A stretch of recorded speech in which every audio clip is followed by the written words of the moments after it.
You are the two founders of this new matcha brand, Nekohama, and I would like you to briefly present it for the people that maybe don't know it in Europe, and to present the vision, what's different from the other brands, and what's the value you are working on. Absolutely. So I think for us, Nekohama really um, started because I think all of the founders just found this love for something that is not only organic, but also has a ton of health benefits. And Mhm. so matcha, if you aren't familiar with it, and when it's ground the whole leaf, you actually have more antioxidants than you would if you were to steep tea. And so for that, that is actually like one of the biggest benefits of matcha. And so for all of us, we try and encourage within ourselves, within our community of friends, just a sense of well-being and wellness, Okay. encouraging people to live and have healthier habits and lifestyles. And so part of the mission of like Nekohama is to create a community and offer different wellness products that will kind of enhance your lifestyle in that sense. And how did you have this idea of creating a new matcha brand? I mean, the beginning. What did you think? Who had the idea? Who like started the project? So I think it really started off in its early stages with Max and Sana. Okay. Sana has been uh, heavily in the wellness field for these last 3 years, and so always on the lookout for new things and anything that can enhance her life and people in her community's life in a beneficial way has been a key part. And as that was developing, matcha kind of like hit the surface. I know there were some other brands that came out like chocolate matcha. Sana and Max started drinking matcha every day. That was right around the time where oat milk, I think, also became big as well. So it's like, how can we mix oat milk and almond milk and, things that are slightly better and beneficial into what we're doing. And Sana, who has an audience on YouTube, started to drink matcha a lot. And I think people started to recognize how much he drank matcha and asking her, what is this? What is it that you're drinking? We haven't been exposed to this yet. And in it became, something more than, just drinking matcha for yourself, but like, let's actually go and see if there's other matchas out there. It was that and the fact that Max is Japanese and Max had drank matcha, growing up whenever he visited his family in Japan.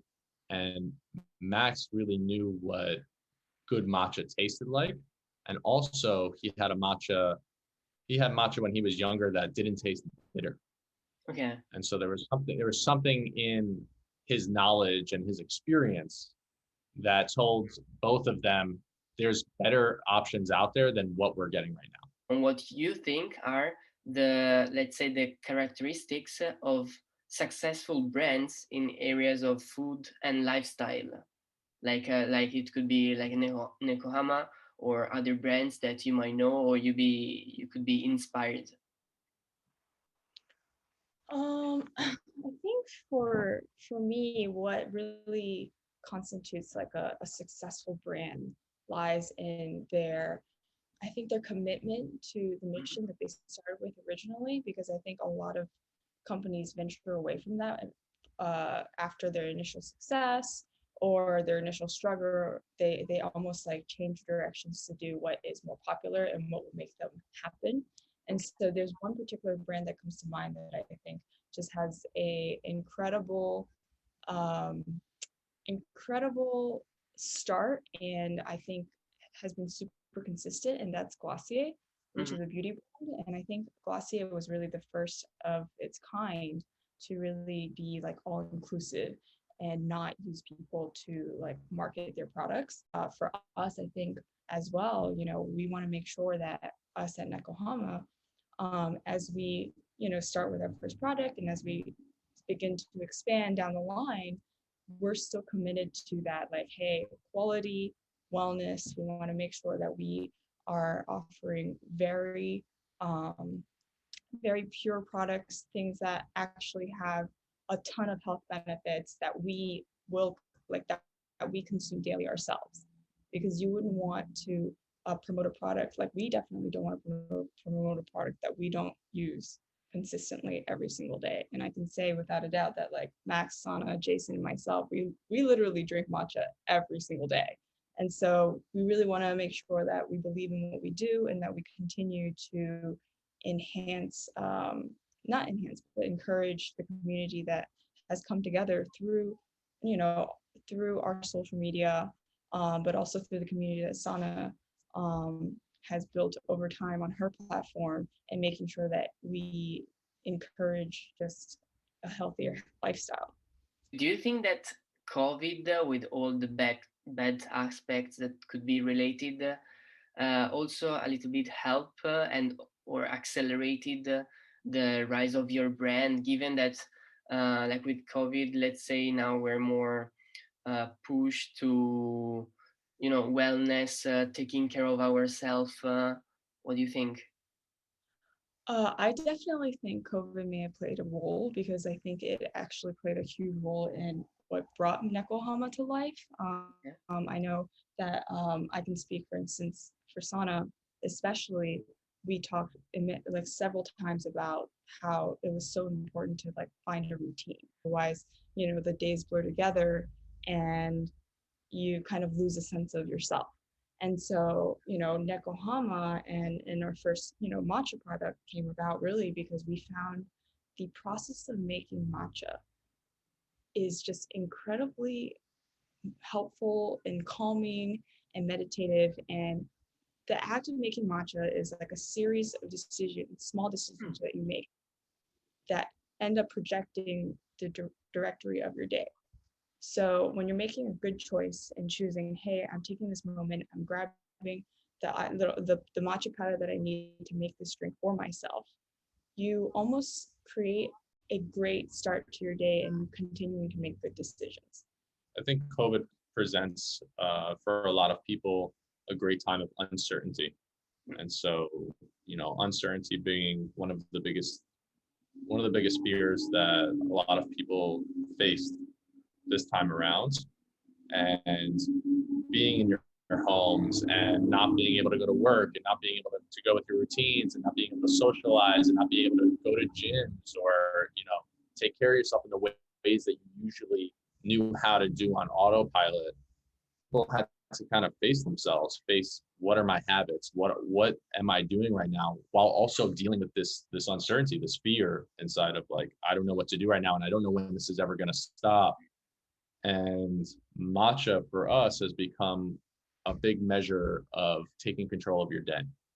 Those decisions that you make, you know, 5, 6, 7 decisions in at the very beginning of your day already start you off feeling like, okay, I can control only certain things, and that I can control, I'm going to start off from the morning and I'll be able to take that through the rest of my day. What does it mean to start a new brand with all the phases and the processes that you might experience in the nowadays world? Yeah, I think starting a new brand, it brings you through the entire range of emotions. Okay. Really, like, you know, you start off and you're like, especially on an idea that you're really into, you just get really excited and you start putting the pieces together that you're very good at, that you know how to do. You know, for example, in Nekohama, when I was with Max and we were just beginning this, in the first 2 weeks, we had 6 people that we had worked with in the past that were already on board, ready to jump into anything that we wanted to. So it was like, that was nice and, you know, quick and easy, and it felt good. And we're like, oh, we're moving fast. You know, we have someone on social media, we have a videographer, we have a production house, you know, we have all these pieces coming together. And then, you know, as it starts to unfold, you can feel it start to slow down on those areas that you don't know so well. So now you're looking into the legal aspects. How do you want to form the entity? You know, what about the name? Is it available? Is this something that we can brand? What does everything look like? And while you're on those journeys, those areas that you're not as proficient in, you know, you have to go through those emotions and figure out like, this is really hard. How am I gonna find someone to help me with this? How can we get past this problem? How can we make this better? But also stay in line with what's going on in the future and what our vision is, and really narrowing in on like how we want to bring this to the world. And so I think for people that are thinking about jumping in and are new, I think it's an amazing thing to do. I think people should absolutely try it, but also understand that it comes with a lot of responsibility, and it forces you to look at the things that you're a little weaker in and to find solutions around them.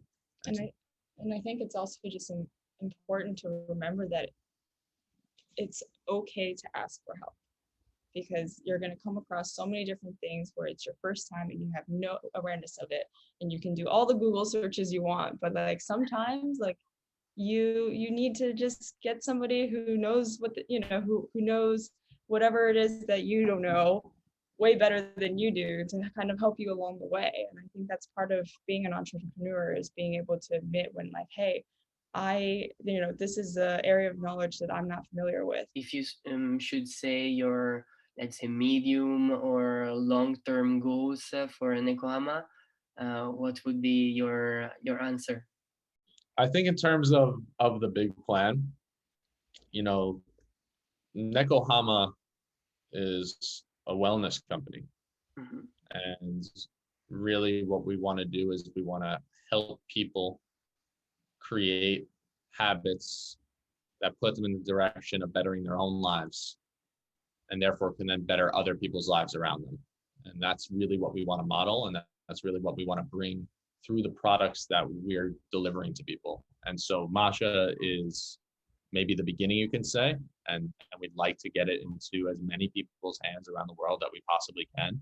We want to make it accessible for people. We want people to actually have a really, really good experience with this. It's not every day that, you can be part of something where you can actually experience it, where you can taste it, you can smell it, you can notice the differences, and actually feel the changes that will happen in your life. And I think when you take that experience, and I think experience is the best way for people to learn anything, and you give that to people, then they can take what it means to them and give that to others. And that's really how we make, the world a better place. And that's how we want to present ourselves.